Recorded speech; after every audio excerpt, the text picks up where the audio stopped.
Hello, good evening, everyone. Welcome back to my mental health and crime channel. My name is Huda London. Please like, share, and subscribe.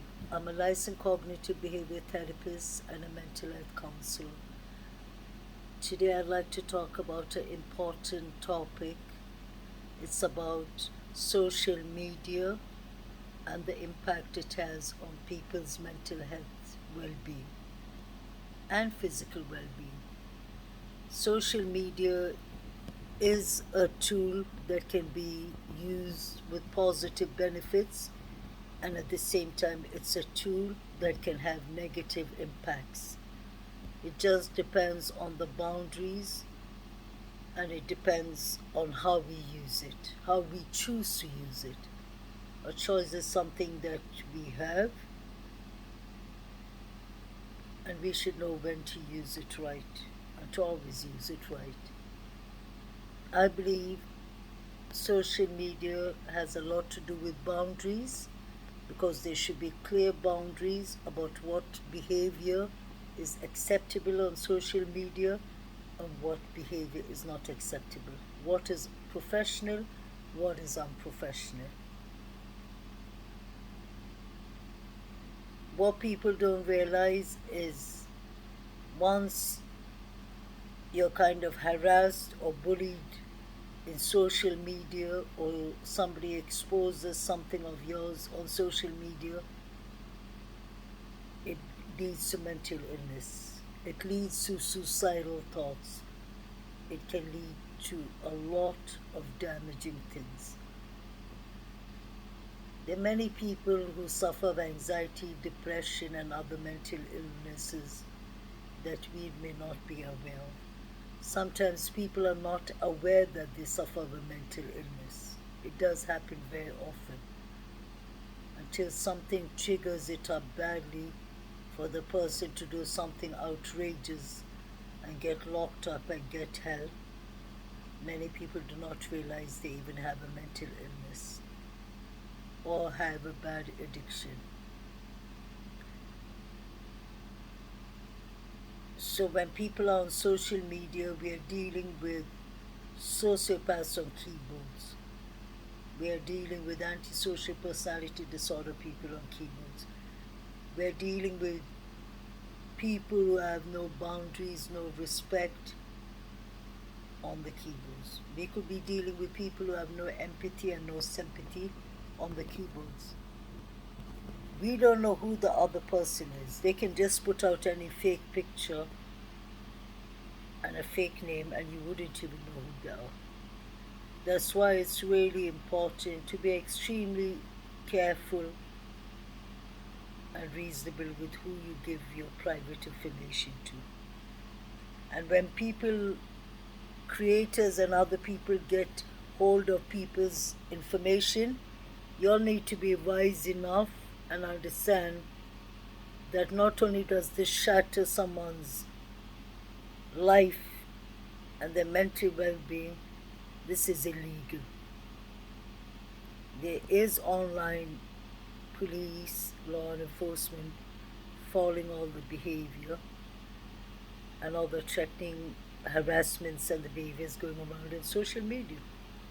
They keep us warning us about that, and I really do appreciate that they're doing that because there clearly needs to be some law and order.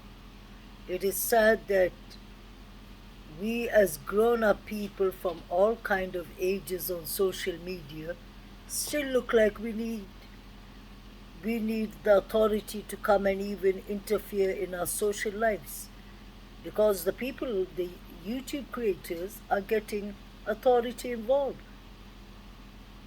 People on YouTube, the YouTubers, the YouTube subscribers, the viewers, are getting themselves into nonsense that is not needed. Let's be honest. Nonsense that is completely unacceptable. And that makes us lose focus on the important case like Summer Moon's case. How are we supposed to find Summer or get justice for Summer if we are trying to be making peace with everybody on YouTube and trying to get people to understand that we are adults here? We need to have boundaries and confidentiality. It doesn't make sense. Everyone criticizes Candice and Dawn and all the adults involved in this case, all the suspects. We keep on criticizing them, but what are we doing if some of us are taking it to another extreme, to another stage of doxing each other, bothering each other, harassing each other, being disrespecting, being unprofessional to each other? This can cause somebody to literally harm themselves. This can cause suicidal thoughts. So I think everyone needs to be mindful and think twice. When we pass a comment to anyone, we should either say something nice, or like my mother says, or just keep quiet. Don't say anything at all is better. If you have nothing to say, nothing good to say, keep your mouth quiet. Because I see some nastiness going on. I just watch the replays and I just see all these chats, some terrible things that said to each other, rumors that are being carried around to other creators, unnecessary drama, unnecessary actions going on YouTube, that I'm shocked that YouTube is not even warning them or flagging them up. Because that's another part of boundaries. If people don't behave themselves, they should be just not timed out. They should be flagged up, just like a game. Disqualify them, give them yellow cards and red cards. Let's not forget, we have our teenagers, we have our youngsters on social media who'd be watching adults and their parents behaving like that. 40, 30 years, 50 years old people are acting like they are 5 years old and 8 years old. It doesn't make sense. So please be mindful. A kind word could save a life. A nice comment could make someone's life or their day much brighter. I believe in the saying, do what you expect people. Do to others what you expect people to do to you. That's really important. So if we are doxing them around, what makes us think they're going to be better to us either? Everyone needs to sit and do a self-reflection. In counseling, we usually say, take out a learning journal and write down your thoughts every day. And then you can go back and check what were your worst days and what were your best days. So when you do a learning journal, you can sit and reflect on things we need to change as human beings. When we're crossing boundaries, when we're stepping over other people's boundaries, when we're tampering with important cases by going to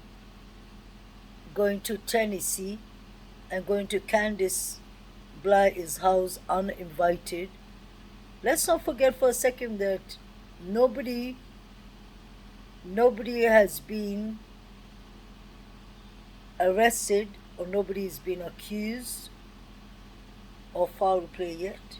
Until arrests come, we shouldn't be going to the houses or bothering them. This is just tampering with the case, and it doesn't make sense. It really does not make sense. So my strong advice to everyone is, let's be mindful, let's be respectful, let's keep our boundaries, let's have confidentiality, let's stay away from each other's space.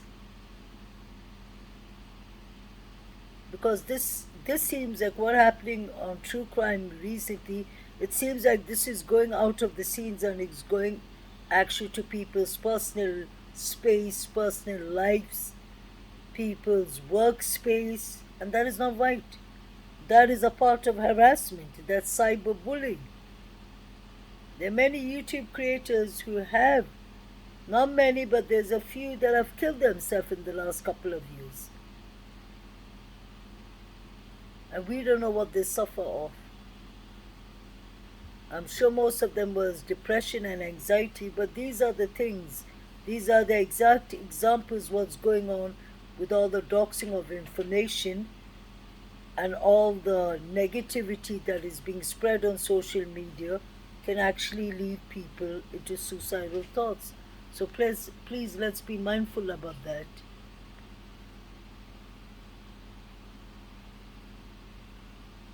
As for Candice Wells, Candice has showed us from the start that she's not going to do any searches for her daughter's summer. Candice has told us from the start to leave her property alone.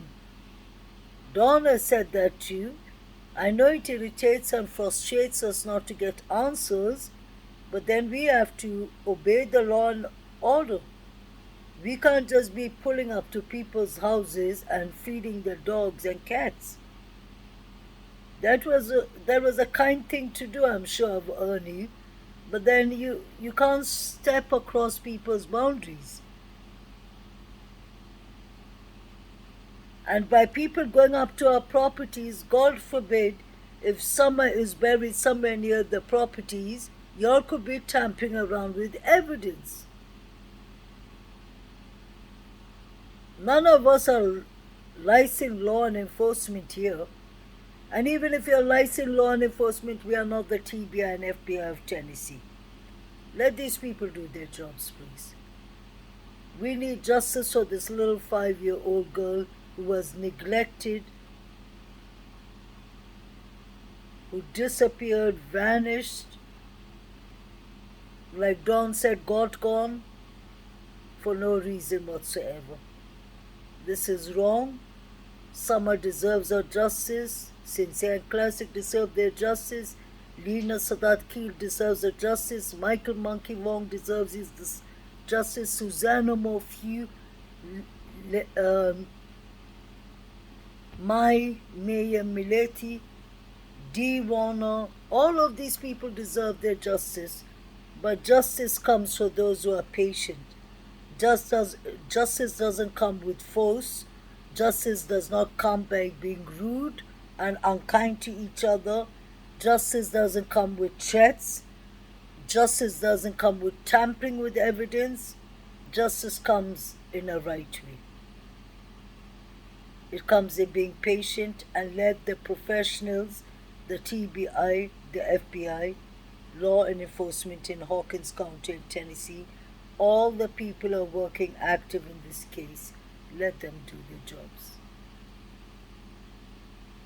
We need to just focus. If we really want to be ahead, let's focus on trying to still figure out the timelines from the beginning. That's what I've done. I've gone back to the beginning. Because there's many things that we have missed out in the beginning.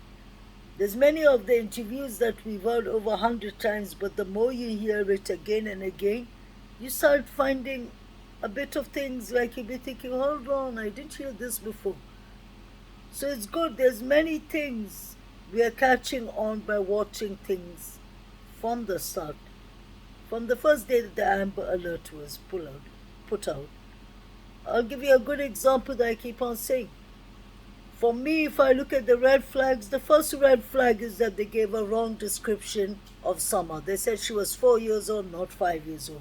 They said they gave a picture of Summer having longer hair than the hair she had. She was almost shaved. Her head was shaved off.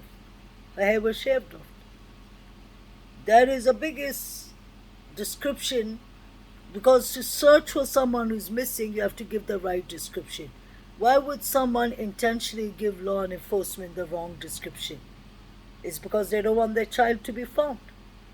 And for them not to want their child to be found, it means they're involved in some kind of foul play. There's a reason the endangerment alert was escalated to the highest, to Amber Alert, immediately the next day when Tennessee Bureau of Investigations came in. Because they spoke to their parents, they saw that something is off-key here, they understood the lifestyle, they must have checked their previous domestic violence, all the drinking and driving, arrests, everything. Just like we do a case study in mental health of the clients, they do a case study in law enforcement to get identity a profile of the person and how they live in their daily life.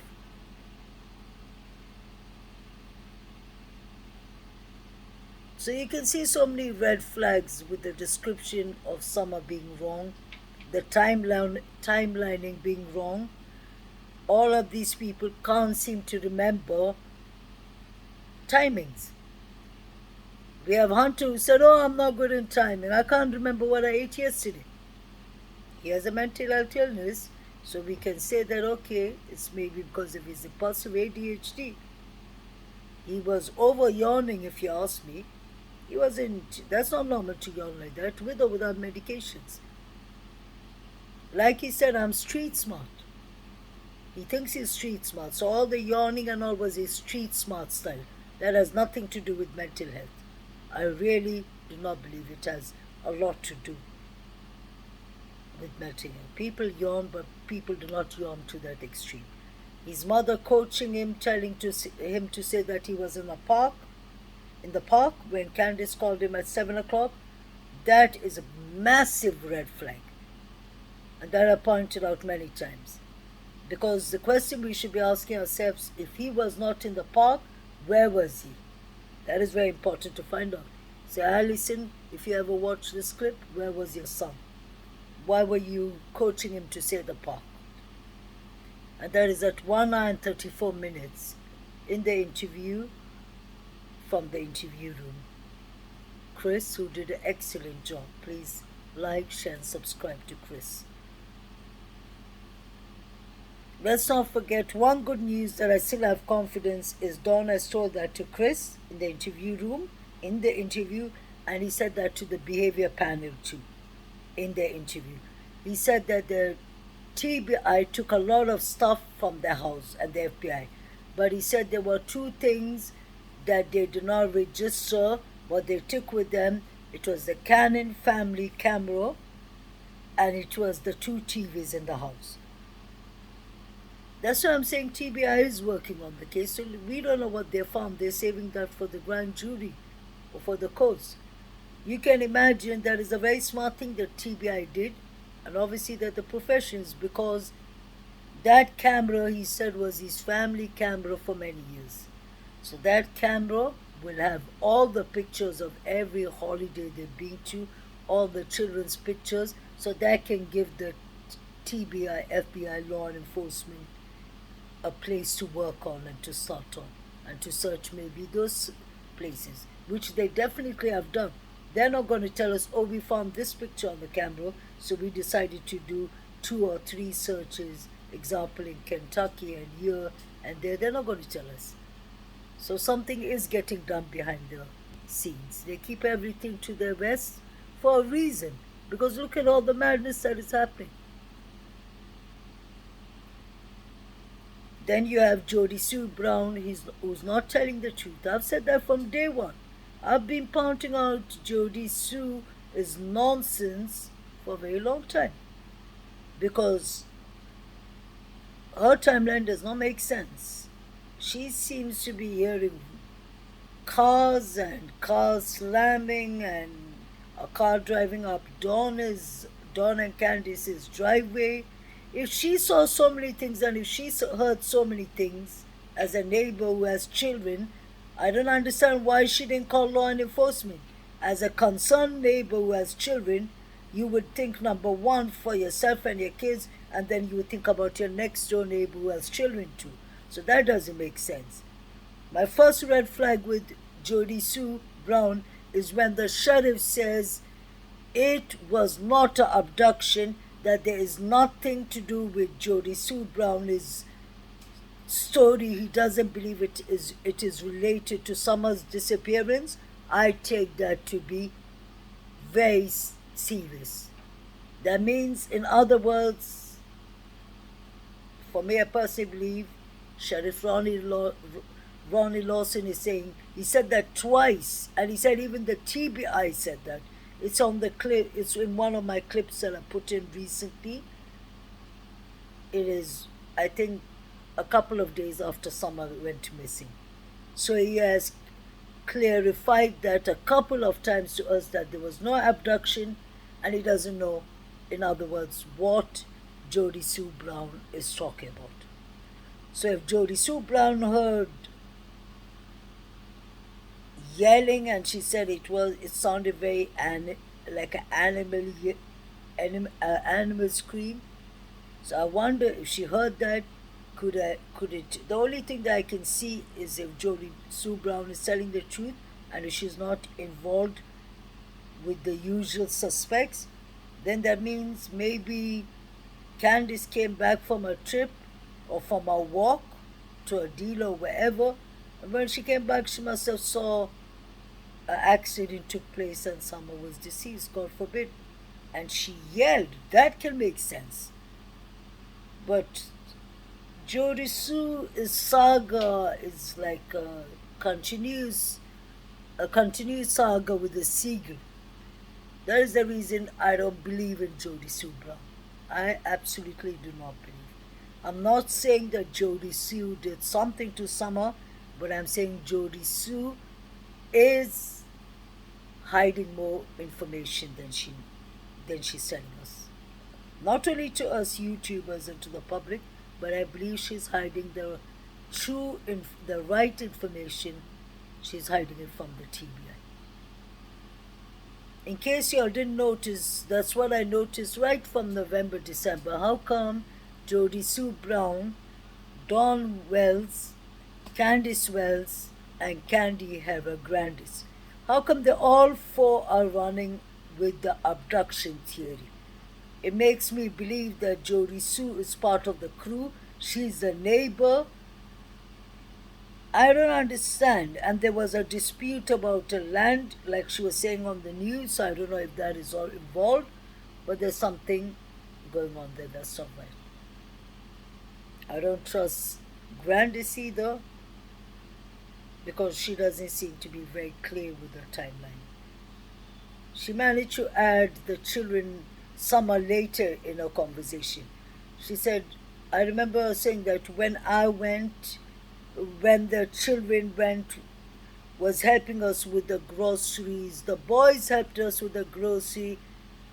She took a pause for a second and she said, and Summer. Like she had to add Summer in the story. Then she said, they went to the swimming hole pond, I believe. Now if you know something, if you know the facts, you would never add I believe.